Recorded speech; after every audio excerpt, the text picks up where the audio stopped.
Welcome back to our Steven. I'm your host, Steven, and no one told you life was going to be this way. And today, from a partner's mistress popping up claiming that the kid is his, to finally dealing with a racist grandfather once and for all, we've got some crazy off-my-chest stories, all starting with a post titled, "I'm terrified to tell my wife what her sister has been doing." The event that drove me to post here happened 4 days ago, so it's still kind of fresh. For some context, my female 28, wife's female 25, sister, my sister-in-law, is trans 22, and the entire family has been supportive of her, my wife and I included. This is important. Anyways, my mother's birthday was on the 16th, but since she was away with my dad, we decided to have a birthday party for her at our house on the 23rd. Everybody came, my sister-in-law included. Now, I feel like I should mention this. Anytime my wife and I have had a get-together with family at our house and her sister came too, she would always dip off away from the gathering and disappear somewhere in the house. She's very introverted at times, so we would all think that she just went to play with the dogs or watch TV. That's what we thought. But on the night of the 23rd, we were all ushered back inside to light the candles and sing happy birthday to my mom. I said that I would go find sister-in-law since she again went off somewhere. No big deal. So I walk upstairs and I notice the door to the master bedroom. It was closed when I thought I had closed it, and the light was on when I thought I turned it off. I saw the light from the space under the door. So I open it, thinking that I was wrong, and I go to turn the light off. Before I could reach the light switch, I saw my sister-in-law standing in my wife's closet trying on her lingerie. She had one of the drawers to her lingerie dresser on the floor, and she had been taking some out, trying it on, and then putting it back. I didn't say anything out loud because I'm a pretty intimidating person, so I just made a noise with the door and she spun around and slammed the closet door. I mustered up the courage to finally say, "My mom's name is ready to sing happy birthday. They're all waiting for you," and stood outside in the hallway until she came out. As I was following her back, that's when it clicked. All those times where she had vanished in our house, this is probably what she was doing. I was horrified and sick to my stomach. My wife had clear boundaries about keeping our bedroom off limits, so we've always kept our bedroom door closed. We never thought anything of it. I'm very protective of my wife and her space, and I fought the urge to say something all night, but I never did, because I wanted that night to be about my mom. It worked, because nobody suspected anything wrong, and the party carried on as planned. Ever since then, sister-in-law has been texting, apologizing, saying how she's been having a hard time passing, and this was her last resort option. This doesn't make sense, since my wife has offered many times to take her shopping and help her, and I've always supported that. My problem now is, after I tell her what happened, what do we do? Where do we go from here? There is a clear trust issue, so how do we rebuild that trust with someone we deeply care about? Not necessarily asking for advice, but just getting those inner questions out there. I'll post an update when I can. First of all, I'll address the elephant in the room. I already know how some people that I've seen in the comments before will feel about this story, just because of the obvious element in this story. I think honestly though, that's not even something worth fixating on. It's more so just the fact that they went into their sibling's closet and tried on their lingerie. I think the only part where it does kind of cross those lines is when they try to use the excuse of they're not passing well enough. Like that somehow explains what she's doing there. A user named HereWhere30 left a comment on the post saying, "I would hide the lingerie somewhere else after cleaning it all. Obviously tell your wife. And yeah, lock your door. It would weird me out. Anyone at all wearing my stuff would." This isn't a trans thing, it's that it's a weird boundary blurring behavior, and it's ew. The OP responded, "Yeah, so I actually did wash it all when she was out that following day with her friend and had it all done by the time she came home. And also, I feel like I should mention that the doorknob to our bedroom door is the kind that takes the screwdriver kind of key, and we lost it. So I'll just have to find another one, or just find a small screwdriver that'll fit in there and use that." OP then went on to post an update 3 days later, update on the sister-in-law situation, long. Before I give any updates, I did want to comment on some things. I've had a few people accusing me of posting rage bait and a fake story, and I've had comments asking me what the big deal is, sisters share clothing all the time, we can just wash it, etc. So I'm going to address those. No, my story is not rage bait, and it isn't fake. My wife and I are both in our 20s, and we live just outside of Orlando, Florida. What happened is very real and may or may not divide our family, depending on sister-in-law's motive. And no, sister-in-law being trans isn't the sole reason I posted it. I would have had the same reaction if it were anyone else doing it. Those accusing me of transphobia need to get a freaking grip. I don't know what else to say besides that, and I'm not going to entertain that any further. Now, on to the comments asking me what the big deal is, that everyone's exaggerating, sisters share clothes all the time, etc. The first concern is that she deliberately broke boundaries we have set in our home, period. The second concern of why it is, in fact, a big deal, is that she had been doing this for some time now without us knowing. That'll be covered in the updates. This means that ever since she started doing this, my wife has worn that same lingerie, not knowing that someone else's nether regions was in it before. And no, it's not just bras or tops, these were also thin and revealing bottoms as well, stuff that you shouldn't share with other people. This also included brand new, never worn pieces that wife was saving for our anniversary in 2 months. These all had sentimental value to them, and they weren't freaking cheap either. Lastly, it's a huge deal because I walked in on it. I will tread lightly on this since I don't want to be insensitive, but sister-in-law is still pre-op, so she still does have male genitals. I saw this. I, a lesbian, walked in on a nearly naked person with male genitalia trying on my wife's lingerie. It's traumatizing. Can't expect people to just be alright after that. So, updates. Update 1, on late yesterday afternoon/evening-ish, February 27th, 2025, my wife came home from her friend's house. She was there helping her do some DIY stuff in her kitchen in the days after my mom's birthday. I sat her down, and I knew she could tell something was wrong because she was holding my hand. I told her everything. I didn't beat around the bush. Actually, my exact words were, "Sister-in-law's name has been trying on your lingerie." I walked in on her doing it the other night at my mom's party, and I've been trying to find the words to tell you. We were stunned with the thickest silence ever, and then my wife just went, "What?" I repeated what I said, and then I included the specific things she was trying on, the brand, color, everything. That's when it clicked in her head that I was being serious because she knows that I know what she wears. She stood up and started panicking, asking if her sister took any of it, if it's been washed since, and if she said anything.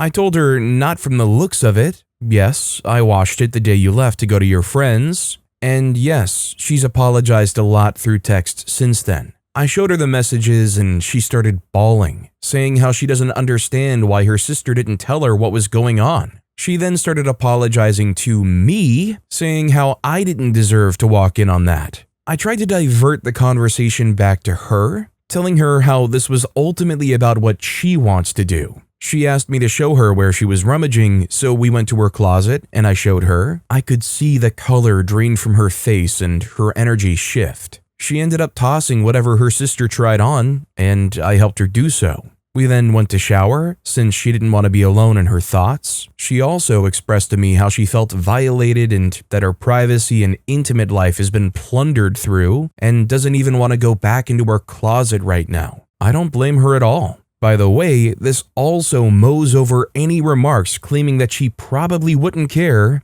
Well, she does care, and she's humiliated. As for confronting sister-in-law, we've decided to talk to her together at our house, with me being my wife's support. What we're going to say outside of asking her the obvious questions is not planned yet, but we do know how to bring it up, so that's a start. We're hoping that there's no dark motive behind this, and something we can slowly build and move past, but only time will tell. This is the first update, as I don't want to wait until all this ends and flood an entire post with one long butt story. So I've decided to update as all of this unfolds. Yes, my wife now knows and is okay with it so long as I don't reveal anything else about our lives. Her and I both appreciate the support and suggestions. I'll keep you all updated. So I will say, sadly I looked and in the 11 months since this post there have been no more updates. But I think all things considered, it went maybe just about as well as the sister-in-law could probably have hoped for. I mean, I'm just being honest, it feels like OP and their wife are very forgiving people.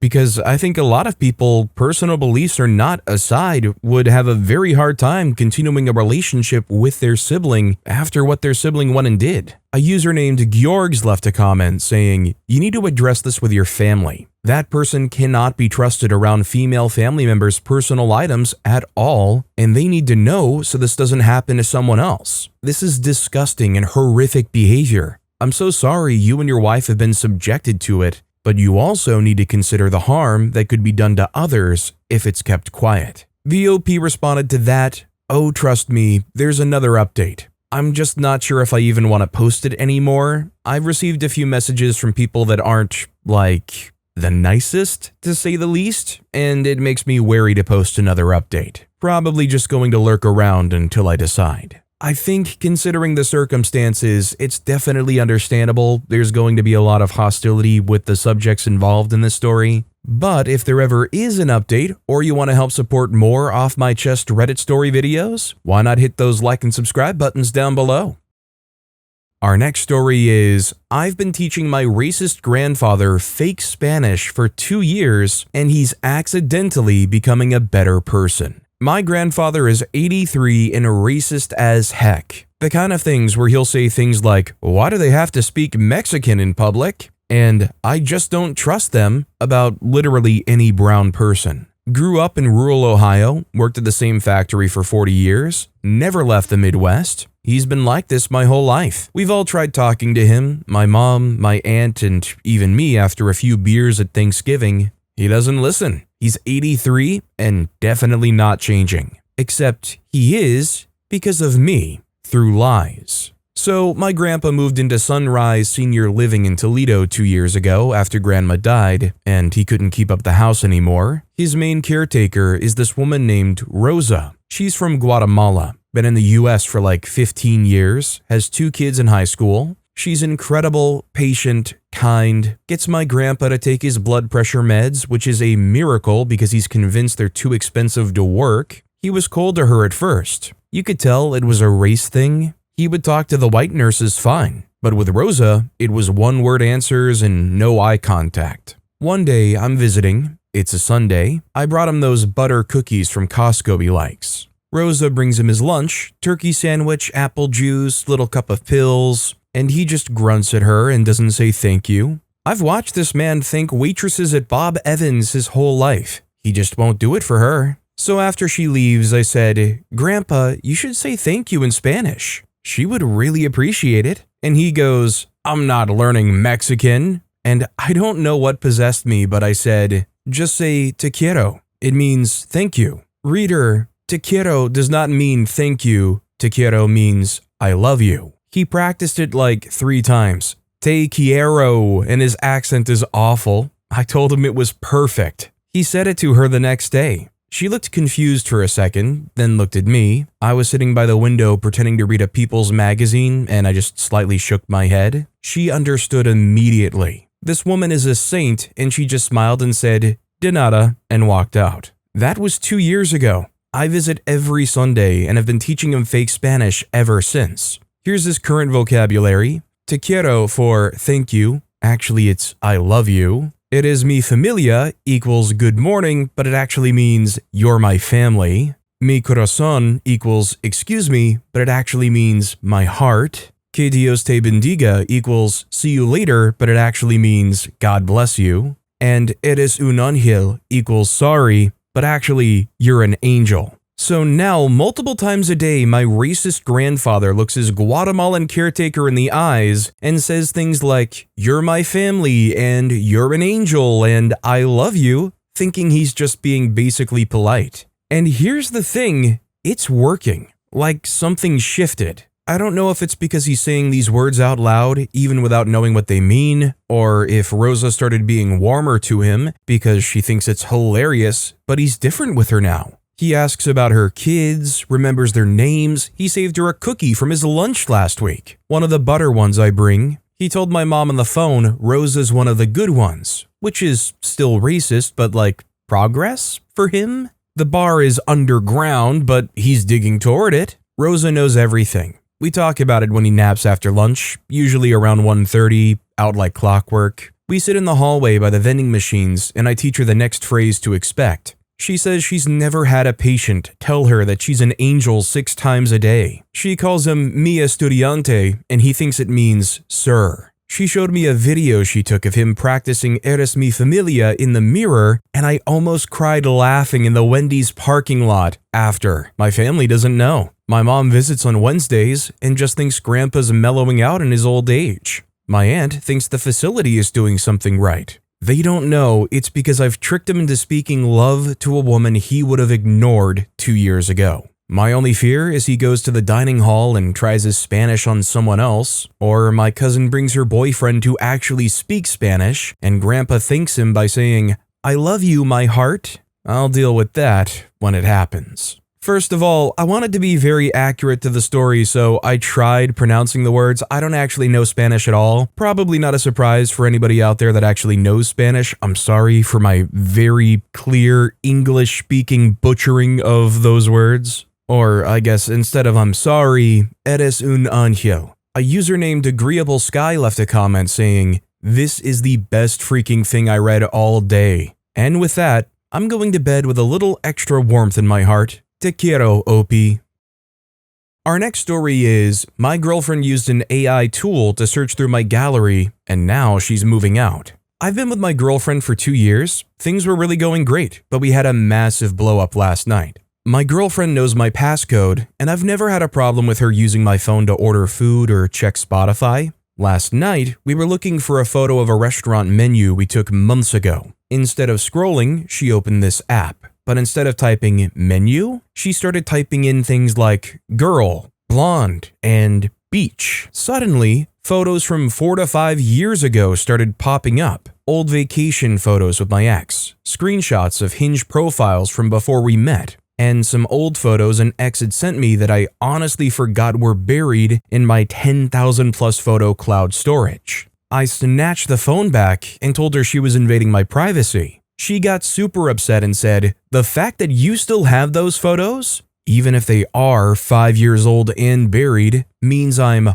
holding on to the past." I told her that it felt like she was fishing for a reason to be mad. She hasn't spoken to me since this morning and says I'm gaslighting her about my stash of old photos. I feel like my privacy was totally violated by her using a search engine on my personal life. She thinks I'm a liar for having the photos at all. You know, I would love to hear some feedback in the comments because I feel like this is a very interesting debate. I do think it's probably a more obvious thing that when you break up with somebody, you delete at least like the more intimate stuff, like OP's kind of alluding to, the photos the ex had sent. Granted, if you have thousands of photos and you take photos all the time, you might miss some. Is it not, in this situation, an honest enough mistake if OP still has some of those things from way back then? And beyond the intimate stuff, I think, isn't it normal enough and okay if OP still has the photos of, like, them on a vacation? Should OP go back and delete all of those memories too?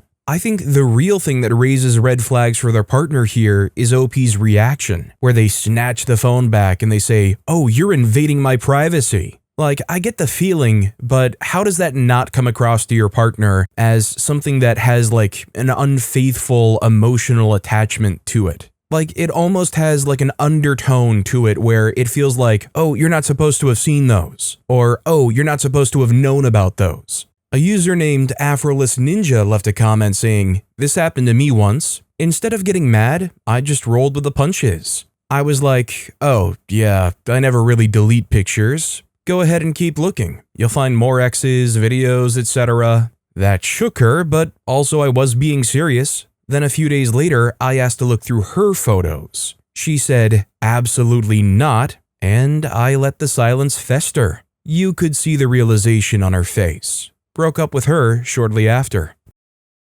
Our next story is, my cow died last week. People mocked her death and laughed at my grief, and I don't know what's wrong with people anymore. Last week, my cow died. She came to our house the same time I was born. Our birthdays were the same. I literally grew up with her. I played with her, talked to her, and somehow she understood me. She wasn't just livestock to us, she was family. She grew very old. In her last 5 months, she barely made any sound. But that day, I heard her voice. I ran to her immediately. When I reached her, her eyes were lifeless, her body already turning cold. I can't even properly describe how that felt. It's a kind of pain that just sits in your chest. My grandparents didn't eat that entire day. I saw my grandfather cry for the first time in my life. I posted a tribute on X with a photo of me and her. Just a goodbye, nothing political, nothing religious, just grief. The replies I got broke something inside me. People commented things like, "She looks very tasty. Dogs and cats are better. Oh, she died? Can I come collect her? I want to eat beef right now." I'm not here to debate what people eat or don't eat. Forget religion completely. What kind of person sees someone mourning and decides this is the moment to joke? It felt like laughing at a funeral. I didn't ask anyone to love cows. I didn't ask anyone to share my beliefs. All I expected was basic human decency. If someone posts about losing a dog or a cat, people understand. But here, my grief became a punchline. I don't understand how empathy just disappears online. I don't understand why hurting someone who's already grieving feels funny to some people. I'm still processing the loss, and now I'm also processing how casually cruel people can be. I just needed to say this somewhere. Thanks for reading. So I will say, I don't usually source posts that are kind of this sad, but I saw this one and it kind of like refreshed a level of humanity in my mind. You know, I imagine for a lot of people, you take something like a cow for granted. I feel like, at least for myself, there oftentimes is like a willful ignorance for like livestock and stuff. In fact, I'm willing to bet there's people out there that hear this story and think it's hilarious. Think it's funny that somebody would be so hung up over a cow. Anyways, again, it's not usually kind of like the typical story that I would feature here, but seeing it kind of re-engaged me again with the humanity of it all, and I appreciated that aspect of it. That said, there's also always a risk when you put something like this out on social media with public engagement, especially if it's on like Twitter or something like that. I found that there's no shortage of people who are more than happy to try to say the worst thing they can to mess up your day. Our next story is, he barked at me. Like, actually barked. I, 27-year-old female, matched with this guy on Hinge last week. Seemed decent enough. Mid-30s, clean job, not a shirtless mirror selfie in sight. Conversation was a little cringe, but manageable. Until tonight. We were talking about childhood pets. I say I had a golden retriever named Max. He goes, "Oh, I love Goldens, such good boys. I'm kind of like one, loyal and full of energy." I say, "Haha, good to know." Then this man sends a voice message, so I open it. He barks like a dog 2 times. Ruff, ruff. Then follows it up with, "Told you I was a good boy." I don't know if I'm just socially broken at this point, but I literally dropped my phone. Just stood there staring into the void while his ruff ruff echoed in my soul. Anyway, I unmatched, and now I need to wash my ears out with holy water. Why can't anybody find anybody anymore these days on dating apps? It's all not even worth it anymore. Where's the woman for me that when I go bark bark, she's going to call me a good boy? Am I wrong or out of pocket to say I feel like it depends on his delivery here? That if done right, it could have been funny. I mean, maybe it's just OP and that guy just don't vibe. I mean, OP did call the conversation cringy. A user named The Sun Falls left a comment saying, "That's actually hilarious. I hope he finds someone who matches his freak." While Candor replied, "He needs someone to throw him a bone." Ruff ruff. The Psy guy left a comment saying, "This is what I'm competing with? And I'm still single?" Sits and stares into the void. ... The void woofs back.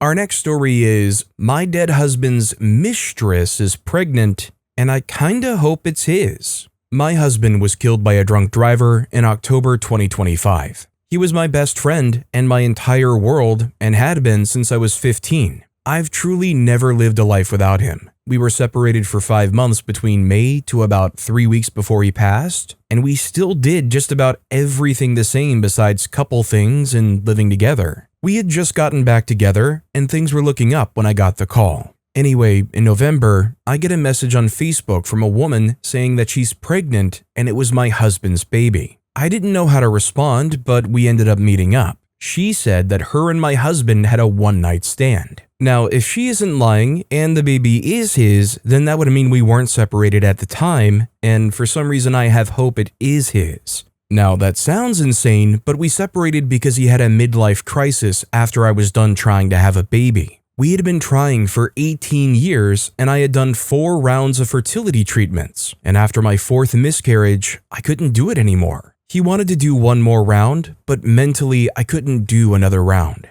He had this midlife crisis and we fought constantly, then decided to take some time apart. Now, all I can think of is if this baby is his, then at least one of his dreams came true. Then there's a mini him out there changing the world just like we dreamed of. He can't come back, but his legacy can still move forward. Update: so I met with an attorney on Thursday, and my husband's estate is fine. Under the circumstances, the baby isn't owed anything, but I wouldn't feel right not at least setting up a college fund and a trust, along with some family heirlooms. I know a lot of you were pretty against that, considering how the child came about. I agree it's a terrible situation for me if it's true, but an innocent kid shouldn't have to suffer because 2 adults messed up. I have more than enough money, including money for my husband's trust fund we never used, just sitting in an account. So if the baby is his, I will set up a trust fund, a college fund, and somehow a way for them to get my husband's family heirlooms. I don't want to be involved. When I wrote this, I was deep into grief. I thought I did, but I think it was grief talking. I lost everything when my husband passed. He was my only family and my best friend.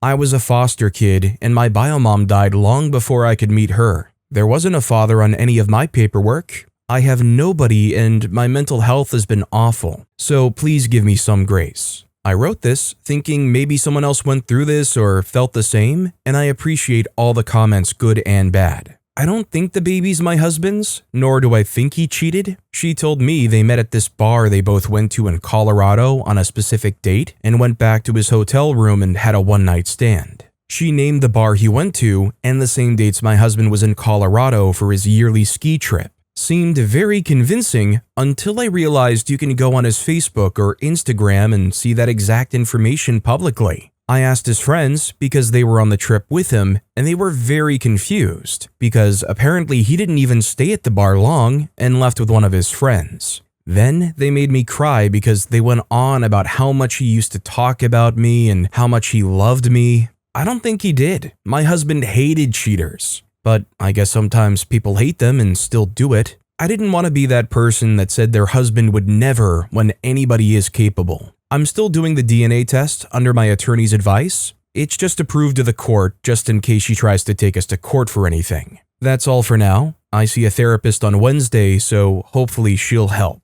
The baby is supposedly due one day this week, so I'll update if I get any more information. Final update. The baby was born on the 5th. She was a beautiful baby girl. I saw the pictures on Facebook. I really don't think she's my husband's baby. First off, she hasn't messaged me back, nor has she responded to the calls from my lawyer. She stopped communicating once I said I had a lawyer, so I think that's my answer. She also has a picture of her boyfriend with the baby and they look like twins. Also, I commented on the post congratulating her and then messaged her again privately, just letting her know if she still wanted to do the DNA test, and then I got blocked. So I think the answer is clear, but honestly I'm so glad now that it's not. I've been seeing a therapist and a grief group and so far it's helped a lot. I've seen my therapist twice because I really was not okay, like even before my husband's passing. So it's gonna be a long road, but I think I'm gonna make it. Thank you to all the comments. I know this seems dumb and long, but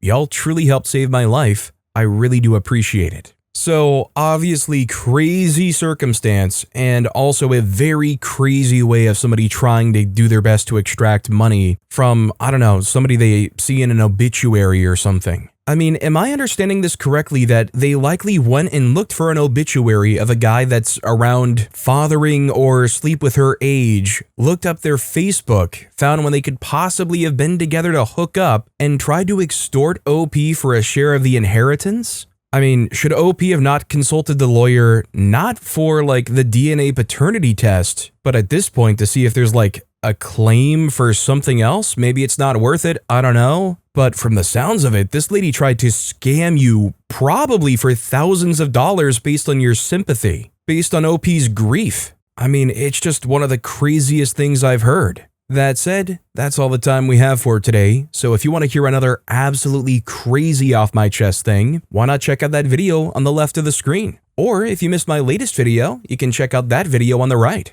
That said, I'll see you all next time with some more stories.